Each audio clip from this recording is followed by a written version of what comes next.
ஆண்டவரும் இரட்சகருமாக இயேசு கிறிஸ்துவின் இனிய நாமத்தில் உங்கள் யாவருக்கும் அன்பின் வார்த்தைகளை தெரிவித்துக் கொள்கிறேன். அருமையான தேவ பிள்ளைகளே, புதிய நாள், புதிய நம்பிக்கை, new day new hope daily devotion மூலமாய் இந்த நாளில் சந்திப்பில் மிகுந்த மகிழ்ச்சி அடைகிறேன். அல்லேலூயா. இன்றைக்கு கூட கர்த்தர் நமக்கு கொடுக்கிற வார்த்தை என்ன? செப்பனியா தீர்க்கதரிசன புஸ்தகம் 3ஆம் அதிகாரம் 15வது வசனம் கூட வாசிக்க கேட்போம். கர்த்தர் உன் ஆக்கினைகளை அகற்றி உன் சத்துருக்களை விலக்கினார். இஸ்ரவேலின் ராஜாவாகிய கர்த்தர் உன் நடுவில் இருக்கிறார், இனி தீங்கை காணாதிருப்பாய். அல்லேலூயா. எவ்வளவு அருமையான ஒரு தீர்க்கதரிசன வாக்குத்தத்தம் பாருங்க. பலவிதமான காரியங்களை ஆண்டவர் நமக்கு சொல்லுகிறார். இங்க சொல்லப்பட்டிருக்கு, கர்த்தர் உன் ஆக்கினைகளை அகற்றி. கமா தேவ பிள்ளையில ஒரு சந்தோஷமான செய்தி என்ன தெரியுமா?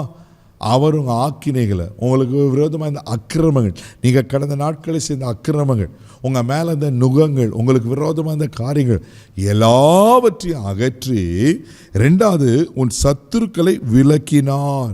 ஆமென். விலக்குவார் கிடையாது. ஆமென். எப்போதாவது விலக்குவார் இல்லை, விலக்கினார். ஆல்ரெடி விலக்கிட்டார்.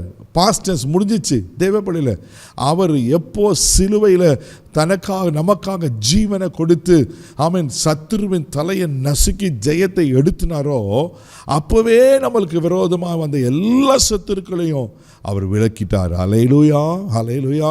அதனால தான் அழகாக சொல்ல, சத்துருக்களை விலக்கினார். இஸ்ரவேலின் ராஜாவாகிய கர்த்தர் உன் நடுவில் இருக்கிறார். அல்லேலூயா. தேவ பிள்ளைகளே, அவர் இஸ்ரவேலின் ராஜா. ஆமென். அவர் நம்ம நடுவில் இருக்கிறார். பயப்படாதீங்க.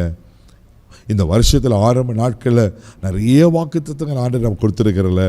ஆண்டவர் சொல்றாரு, நான் உன் கூட இருக்கிறேன், நான் உன் நடுவில் இருக்கிறேன், நான் உன் குடும்பத்தில் இருக்கிறேன், நான் உன் தனிப்பட்ட வாழ்க்கையில் இருக்கிறேன், நான் உன் பிள்ளைங்களோடு இருக்கிறேன், நான் உன் வேலையில் இருக்கிறேன், நீ போக்கில் வருத்தம் எல்லாவற்றிலும் நான் உன்னோடு கூட இருக்கிறேன். யோசித்து பாருங்க, அவர் நம்மோடு கூட இருப்பாருன்னா சத்துரு கையில் நம்மளை ஒப்பு கொடுப்பாரா? தேவப்பிள்ளையில் ஒரு நாள் ஒப்பு கொடுக்க மாட்டார். ஆமென். ஏற்கனவே அவளுக்கு ப்ராமிஸ் பண்ணுறாரு, நான் உன் சத்துருக்குள்ளேருந்து உன்னை விளக்கிறேன், சத்துருக்களை நான் விளக்கிட்டேன் அப்படின்னு. ஆமென். ஆண்டு சொல்றாரு, நான் உன் நடுவில் இருக்கிறார். சொல்லிட்டு அழகாக சொல்லப்பட்டிருக்கு, இனி தீங்கை நீ காணாதிருப்பாய். அல்லேலூயா. தெய்வ பிள்ளைய, எப்படிப்பட்ட தீங்கை கடந்த ஆண்டில் பார்த்தீங்க தெரியல. கடந்த வாரங்களில் இந்த வருஷம் துவங்கி பல விதமான தீங்குகளை நீங்கள் சந்திச்சிருக்கலாம். ஆண்டு சொல்றாரு, இனி நீ தீங்கை காணாதிருப்பாய். தைரியமாக இருங்க.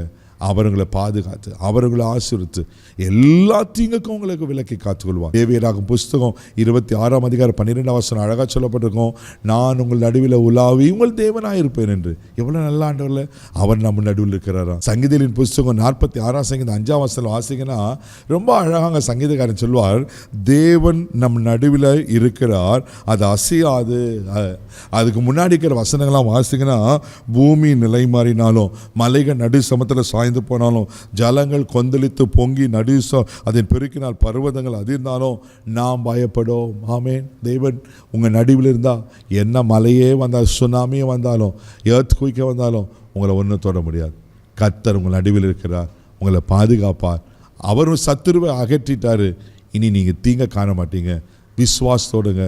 கர்த்தர் உங்களுக்கு அடைக்கலமாக இருந்து பாதுகாப்பாக இருந்து நடத்துவார். கண்களை மூடி நம்ம செபிக்கலாம். அன்பு தகப்பனே, உமக்கு நன்றி சொல்லும்போது துதிக்கிறோம், ஸ்தோத்திரப்பா. அன்றோட எங்கள் ஆக்கினைகள் அகற்றி, அன்றோட எங்கள் சத்துருக்களெல்லாம் விலக்கி, அப்பா உமக்கு ஸ்தோத்திரம். எங்கள் நடுவில் அன்றோட எங்களோடு கூட வாசம் பண்ணி, அன்றவரே எங்களை ஒரு தீங்க வராமல் பாதுகாக்கிற உங்களை போல நல்ல தெய்வம் உலகத்தில் யார் பார்க்காங்க? உமக்கு நன்றி, நன்றி இயேசு சுவாமி. அன்றவரே, கடந்த ஆண்டில் எப்படிப்பட்ட தீமையான காரியங்களை பார்த்தாங்க தெரியலப்பா. இந்த வருஷத்தில் ஒரு தீங்கு கூட வரக்கூடாது. இதில் எல்லா தீங்குக்கும் விலக்கி பாதுகாத்து, இனி நீ தீங்கை காணாதிருப்பாய் சொன்ன வார்த்தை, தீங்கை இதில் தொடராதபடி காத்துக்கொள்ளுங்க.